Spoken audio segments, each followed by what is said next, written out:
चले तो जीतेंगे,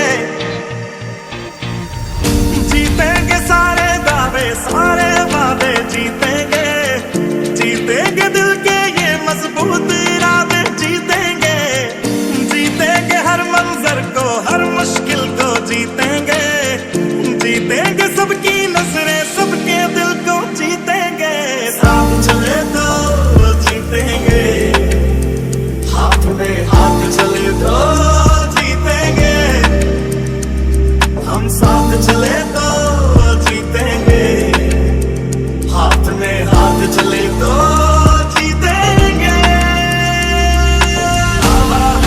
दावा है जीतेंगे, वादा है जीतेंगे, दावा है जीतेंगे,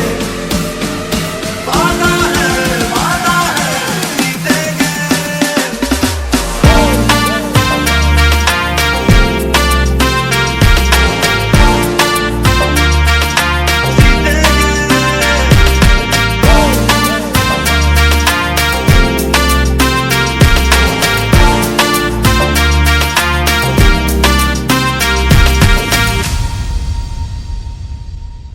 तुम और मैं अगर हम हो जा दिव्य धराय भारती छलक रहा आनंद, नव सौंदर्य समारती शीतल मंद सुगंध उतारे आद। आजकल लोगों को लगता है कि एसी, कूलर, पंखा आदि के सहारे जीवन कट रही है, तो ये हम सब की भूल है। आने वाला समय बहुत भयावह होगा जिसका अनुमान लगाना नामुमकिन है। अतः आप सभी से निवेदन है कि आने वाले बरसात के समय अपने आसपास 2 पौधा वृक्ष अवश्य लगाएं। आज भारत में लगभग 400 से 500 करोड़ वृक्ष की आवश्यकता है, नहीं तो अभी ये शुरुआत में 45 डिग्री से 50 डिग्री जाता है, जिसे आगे 55 डिग्री से 60 डिग्री होते देर नहीं लगेगी। 56 से 60 डिग्री पर इंसान जीवित नहीं रहेगा, इसलिए अभी से समझकर पौधे लगाने शुरू करें, क्योंकि एक पौधे को तैयार होने में लगभग 6 साल का समय लगता है। अब बारिश आने वाली है, कृपया 2 पौधा अवश्य लगाएं। याद रखिए, सबको बतलाएं कि वृक्ष ही जीवन है, और कृपया 2 लोगों को यह संदेश अवश्य भेजें ताकि ये संदेश आगे बढ़ता रहे। जय जगन्नाथ महाप्रभु की, जय जगन्नाथ महाप्रभु की, शारदा देवी की, शारदा देवी की, ठाकुर श्री श्री रामकृष्ण परमहंस देव ठाकुर प्रभु जगन्नाथ श्री श्री देव की, देव की, स्वामी विवेकानंद की जय। আজি स्वदेश मंत्र में पाठ करवा जोटा स्वामी विवेकानंद 1893 मसीह भारत मोर स्वर्ग, भारत देवादेवी मोर ईश्वर, भारत देवादेवी ईश्वर, भारत समाज मोर शिशु सज्जा, मोर शिशु सज्जा, যৌবন উপবন, যৌবন উপবন, বার্ধক্যের বানাসি, বার্ধক্যমাসে, হে গৌরীনাথ, হে গৌরীনাথ, হে জগদম্বে, হে জগন্নাথে, আম্বু আমরু মনুষ্যত্বীয়, মনুষ্যত্বীয়, আমার দুর্বলতা, আমার দুর্বলতা, কাপুরুষতা কাপুরুষতা নষ্ট কর। নষ্ট কর। ଏହା ଥିଲା ଏହା ଥିଲା ସ୍ୱାମୀ ବିବେକାନନ୍ଦଙ୍କ ସ୍ୱଦେଶ ମନ୍ତ୍ର, ଯେଉଁଟାକି 1893 ମସିହାରେ ସ୍ୱାମୀ ବିବେକାନନ୍ଦ ଯେତେବେଳେ ଚିକାଗୋ ଧର୍ମ ସମ୍ମିଳନୀକୁ ଯାଇଥିଲେ, ସେଠାରେ ହିନ୍ଦୁତ୍ୱର ସନାତନ ସଂସ୍କୃତିର ପ୍ରଚାର ପ୍ରସାର କରି ଏ ମନ୍ତ୍ର କହିଥିଲେ ଇଂଲିଶରେ, କାଲିଫର୍ଣ୍ଣିଆରେ, ଆଉ ରୟାଲ ଆଲବାର୍ଟ ହଲ୍ ଲଣ୍ଡନରେ, ଯେଉଁଟାକି ସେପ୍ଟେମ୍ବର ମାସରେ 1893 ମସିହା 16 ଦିନ ବକ୍ତୃତା ଦେଲେ।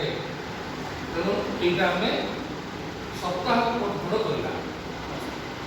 ତାପରେ ସେମିନାର ମଧ୍ୟ ହେବ, ଯେଉଁଟାକି ଆଉ ଖରାଦିନ ଛୁଟି ଅଛି। ସାର୍ ଆସିବେ ସାର୍ 12 ତାରିଖ 12 ତାରିଖ ଦିନ ଆମର କହିଦିଅ 12 ତାରିଖ ଦିନ କ'ଣ ଅଛି କହିଦିଅ।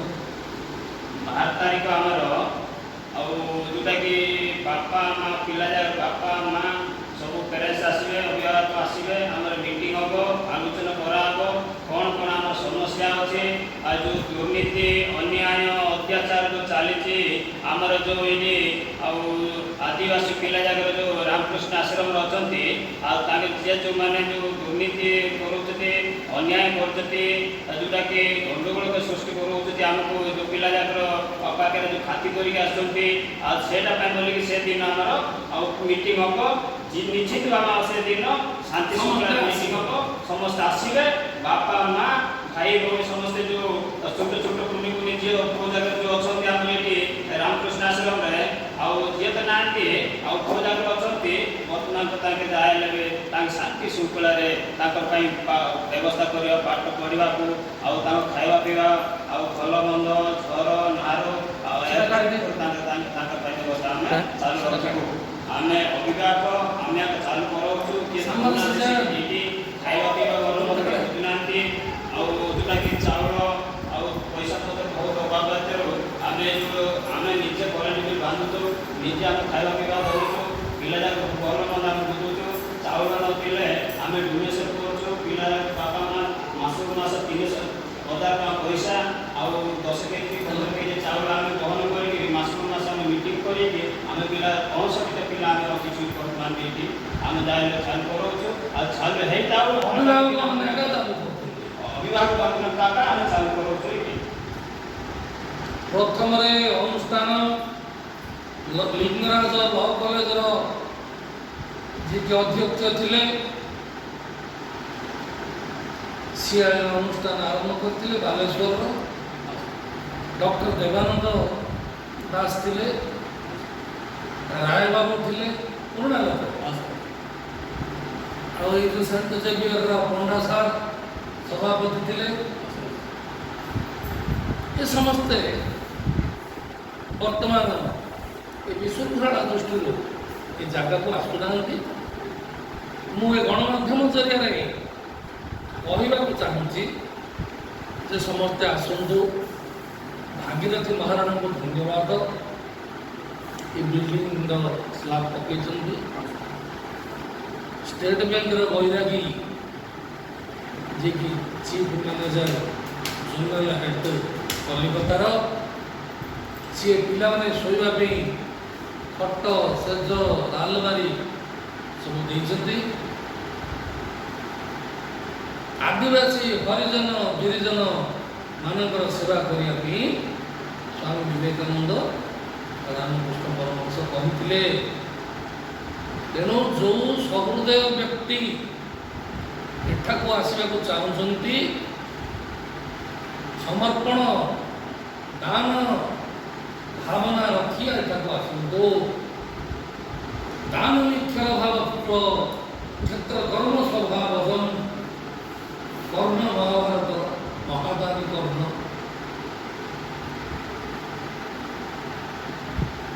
श्रीमद भागवत महापुराण रे जो वर्णित अच्छी बामन अवतार रे बलि दशा जी कि 3 पाद भूमि मागिले कृष्ण चंद्र भगवान को स्वर्ग मर्त्य पाताल 3टा पाताल बलि एथर मु आसिली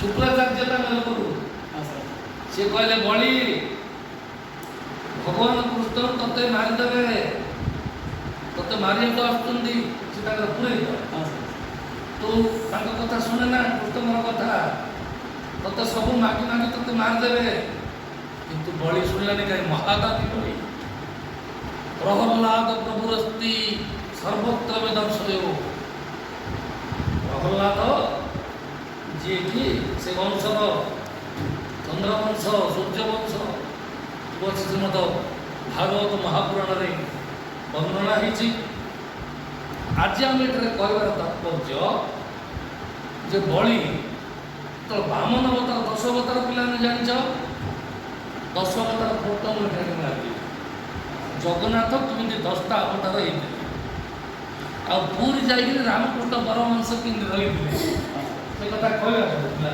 आउटे बड़ बड़ पिला सी धर ये पिलाटर हाथ रही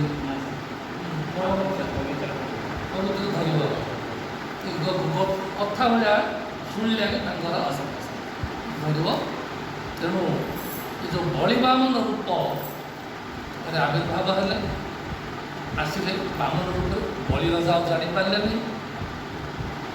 ମୋତେ 3 ପାଦ ଭୂମି ଦରକାର ବୋଲି କହିଲେ। ନା ହଁ ଦେବି। ନା ମୋର ଗୋଟା କୋଉଠି ରଖିବି କହ, ନା ଭୂମିରେ ରଖ। ଭୂମିଟା ଭର୍ତ୍ତି ହେଇଗଲା, ଏଡ଼େ ପାଦ ଜଗନ୍ନାଥଙ୍କ କୃତକ ଭର୍ତ୍ତି ହେଲା। ଆଉ ଗୋଟେ ପାଦ ସ୍ୱର୍ଗ ଭର୍ତ୍ତି ହେଇଗଲା। ଆଉ ଗୋଟେ ନାହିରୁ ଆଉ ଗୋଟେ ପାଦ ବାହାରିଲା। କୋଉଠି ରଖିବି ଆଉ ଜାଗା ନାହିଁ, ମୋ ମୁଣ୍ଡ ଉପରେ ରଖିବି। ବଳିକି ମୁଣ୍ଡ ଉପରେ ରଖିବି ଚାପିଦେବେ। ଦାନ ମିକ୍ଷର ଭାବତ୍ଵ କ୍ଷେତ୍ର କର୍ମ ସ୍ୱଭାବ। କ୍ଷତ୍ରିୟର ରାଜଧର୍ମ ହେଲା ଦାନ କରିବା, ପିଲାମାନଙ୍କୁ ପଢ଼ାଇବା, ଶିକ୍ଷା ଦେବା, ଉନ୍ନତି କରିବା, ଜ୍ଞାନୀ ବିବେକୀ ବୈରାଗୀ କରିବା। ତେଣୁ ଆଜିର ଯେଉଁ କାର୍ଯ୍ୟକ୍ରମ ଆମେ ସମାପନ କରିବା। ଭାଇ ଯେଉଁ କହିଲେ କ'ଣ ମନା କଲା ଅନାମ ସବର ଗୋଟେ ଘୋଷଣା କରିଛନ୍ତି ଯେ 12 ତାରିଖ ଦିନ ଅଭିଭାବକ ଅଭିଭାବିକାମାନେ ଆସିବେ। ଆପଣମାନଙ୍କୁ ସମସ୍ତଙ୍କୁ ମୁଁ ସାଦର ନିମନ୍ତ୍ରଣ କରୁଛି। ତାର ଉନ୍ନତି କଳ୍ପେ ଆମେ ଚିନ୍ତା କରିବା, ଆଉ ଏ ଅନୁଷ୍ଠାନକୁ ଉତ୍ତରୋତ୍ତର ଉନ୍ନତି କରିବା। ସିଆଡ଼େ ବୋଲା ବୋलो ରାମକୃଷ୍ଣ ପରମହଂସ କି, स्वामी विवेकानंद की, माता शारदा देवी की, जगन्नाथ धाम की, साधु संत की, गो माता